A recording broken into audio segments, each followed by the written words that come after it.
Hello everyone, welcome to my channel. The warmth of the mansion was a stark contrast to the icy tension in the air. Tracy paused at the threshold of the library, blinking as if her eyes were deceiving her. There, nestled on the antique sofa, was Belle, nose buried in a worn copy of Pride and Prejudice. Well, this is unexpected, Tracy said, her voice amused but tinged with suspicion. Looked up, ears burning. It's for research, sort of. Tracy arched a brow. Research? Please don't tell me you've decided to join a book club. He chuckled nervously. Not exactly. Molly wrote a manuscript and there's this dumb character in it. Apparently it's based on me. Tracy folded her arms and leaned against the interest peaked. Ah, so now you're trying to decode her thinly veiled critique. Shook his head. That's the thing. Molly said I reminded her of Mr. Tracy's expression softened slightly. That's quite the compliment. Looked unconvinced. I don't see it. With a half smile, Tracy stepped closer. It's a classic romantic arc. The female lead doesn't like the guy at first, thinks he's arrogant or aloof, but then she realizes he's intelligent and well-meaning underneath it all. Sound familiar? The silence spoke volumes. Tracy nudged the book with her finger. Keep reading and take it as flattery. Molly was thinking about you, even if she tried to disguise it. Still, doubt clouded sighs. What if I'm not smart enough for her? Tracy leaned in, her voice low and reassuring. Don't sell yourself short. You control what happens in the real world, not just what's in her book. Across town at the nail salon, Molly was fuming. How dare you? She snapped, voice rising over the hum of dryers and soft jazz music. Looked up from her magazine, already bracing for the storm. You sent my manuscript to your agent, behind my back. Didn't flinch. You weren't going to do it yourself, you were stalling. Because it wasn't ready. Stood her ground. It's not going to stay mad forever, Molly, and when that book becomes a bestseller you'll thank me. Molly clenched her fists. You kicked off a whole mess I wasn't ready to handle. This wasn't your call. But it was the right call, said simply. Just then Lucy strolled in, eyes hidden behind oversized sunglasses, a clear attempt to shield herself from the world after her split from. She made it no further than the waiting area before arrived, cutting through the tension like a blade through silk. Lucy stiffened, her moment of serenity shattered. After a sharp exchange of glares, she turned on her heel and stormed out, leaving a trail of confusion and half-finished gossip behind. At General Hospital, Robinson paced nervously in a quiet corridor before confiding in Baldwin.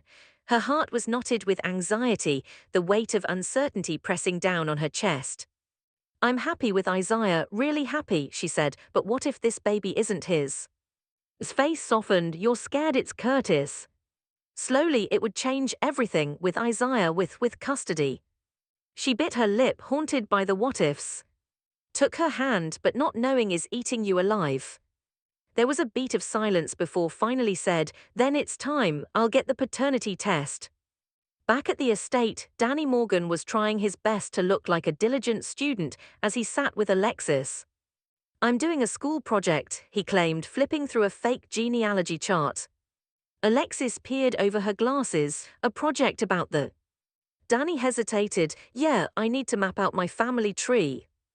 Alexis, but her intuition was sharp. You're more interested in Charlotte, aren't you? Danny's silence confirmed it. She leaned in. Was your great-great-grandfather Charlotte's great-grandfather? That makes your connection distant. Danny visibly relaxed. The twisted roots of the legacy had always cast a shadow, but Alexis' explanation put some distance between him and Charlotte's darker ancestry. Later, Alexis made her way to Sunny Place, where Jason Morgan had already been discussing Anna Strange. Jason's guilt was palpable. I should seen it coming, he said, voice rough with regret. Maybe I stayed behind because I was more focused on helping. Sunny, thoughtful as ever, didn't rush to. Maybe Anna needed help. Mentally, she might have sent to you as a cry for help. That thought lingered as Alexis arrived and updated Jason on Danny's true motives. He's curious about Charlotte, maybe he'll open up to you. Jason later returned to the mansion and sat with his son. Danny looked at him, brows furrowed. You know the project's fake, right? Jason, I figured. Danny sighed. I just wanted to understand her, and the... Jason placed a hand on his shoulder. You don't have to do it alone. Meanwhile, Sunny shared his theory with Alexis. Danny and Charlotte, they're both thrill seekers. That's what scares me, Alexis replied. That's why I asked Jason to talk to him. Lucy returned later, cornering Sunny with an unexpected demand. I want you to knock off his pedestal, she said with fire in her voice. Sunny's eyebrow shot up. You sure about that? I've never been more sure, Lucy hissed. At Spencer's home, strategy was the only thing on her mind. She stared at, unblinking. I'm going to, in your place. Scowled. You hate. I hate manipulation more, but this needs to be done. He sighed, resigned. Check the wine cellar, look for the entrance to the catacombs, and whatever you do, stay safe. If I do this right, smirked, they'll invite me back. Inside's Gothic halls, Jones was already tangled in another standoff. Pascal had returned from France with venom in his tone and jealousy in his eyes. You think you're untouchable, don't you? Pascal sneered. Frowned. Are you jealous of Marco? Pascal scoffed. I'm disgusted by how blind you are. Before the confrontation could escalate, Marco arrived, his calm demeanor cooling the room. He kissed softly, redirecting the energy with practiced ease. Hidden nearby had been eavesdropping. Once alone with Pascal, his tone turned cold. If you want to stay in this house, behave. Pascal rolled his eyes but said nothing. We let Anna's plan simmer for now, added cryptically, let her cook. The doorbell rang. Had arrived. She wore a smile like armor and carried the perfect lie. I'm here to apologize, she told. Blinked suspicious, but he let her in. Her eyes swept over the room. Had just opened its gates. And Spencer was walking straight into the lion's den. The moment stepped into, the atmosphere shifted. The walls practically whispered secrets, and she knew was watching her every move. Stood stiffly nearby, arms folded, unsure whether to trust the unexpected gesture of apology. I came to clear the air, began smoothly, brushing imaginary lint from her jacket as she looked around with casual curiosity. I was out of line last time. Appeared in the archway, his smile slick. Apologies are a rare commodity these days. Come in, let's not waste them. Exchanged a glance with Marco, who offered a supportive hand on his shoulder, though his eyes stayed firmly locked on, gauging her intent. Pascal lingered in the background, clearly displeased but biting his tongue. Whatever grudge he bore toward or Marco had been eclipsed, for now, by the curiosity surrounding his presence. Poured a drink and handed it to her, watching her carefully. You're not one to grovel. What's the real reason you're here? He asked. She gave a half smile. Maybe I just want to know more about the people circling my family. Or maybe you want to check our wine cellar, he shot back knowingly. Smile didn't waver but her heart pounded. She laughed lightly. Is that what told you? Pascal looked ready to pounce but raised a hand. She's a guest, he said calmly. Let's not forget our manners. Sensing the tension, offered an olive branch. Why don't I show you around, clear the air the right way? Though could feel his gaze burning into her back as she walked away with. As they made their way down the long corridor, she asked casually, is the wine cellar still in the east wing? Hesitated. It's sealed off, we don't really use it. Smiled politely. Shame, I used to love these old places. Back upstairs, turned to Pascal. Keep an eye on her. If she tries anything, I want to know. Back in Port Charles, Jason found himself out the window, troubled.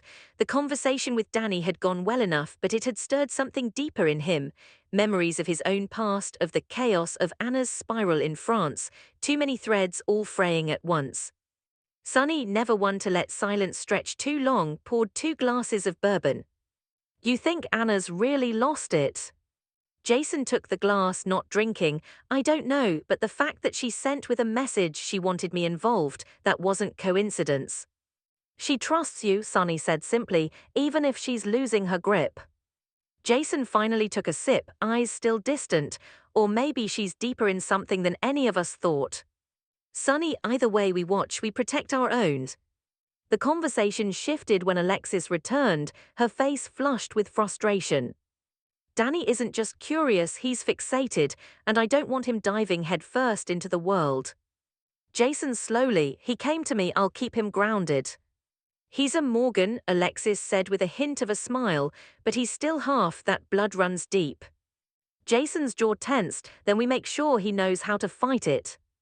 Meanwhile, sat quietly in the GH waiting room, her hand resting lightly on her stomach, had gone to prep the lab for the test. His heart thundered as she stared at the forms in front of her. It wasn't just about biology, it was about trust, about Isaiah, about Curtis, about... A knock on the door startled her. It was back with the kit.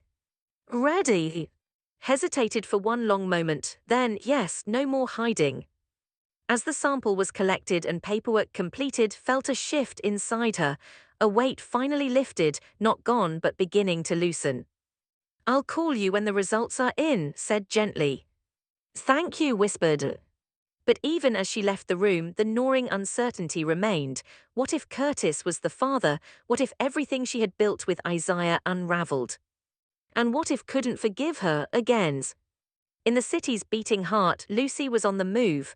Still bristling from her salon encounter with, she marched towards Sonny's office with a mission. She found him alone, his posture relaxed but alert. You got a minute? She asked without waiting for a response.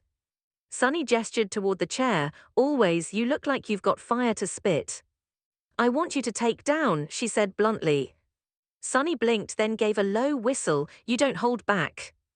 Lucy leaned forward, eyes sharp. He's manipulating everyone, Pascal Marco, even's dancing around his lies now. You sure you want this? Sonny asked. If I clean his clock, there's no going back. Lucy's jaw tightened. I'm sure, and I'll help. He gave a slow nod. Then let's draw the map and make it hurt. Ed returned upstairs, eyes bright from faux laughter as escorted her back into the main lounge. Marco offered her a fresh drink while watched, as still as a shadow. It's nice to see civility around here, Marco said, always the diplomat. Smile never reached her eyes. Civility is overrated, I prefer truth. Chuckled, truth is dangerous.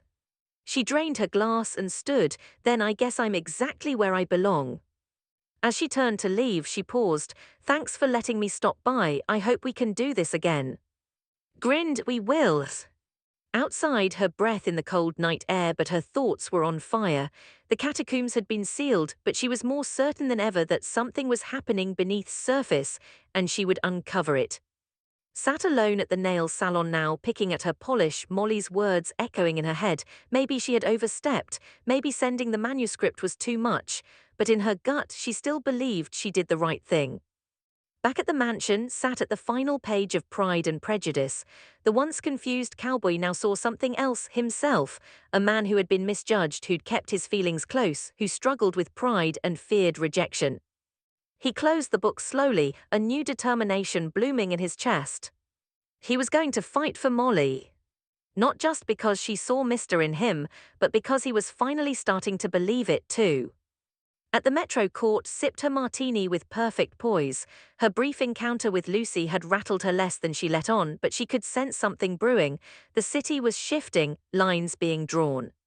She looked out the window toward the distance, where the estate loomed like a silent threat. Something was coming, and planned to be ready. Later that night, Jason stood outside on the terrace.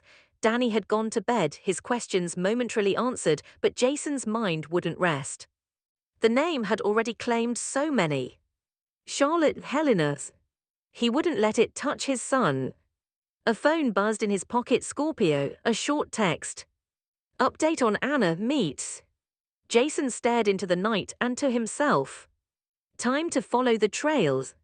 No more looking back.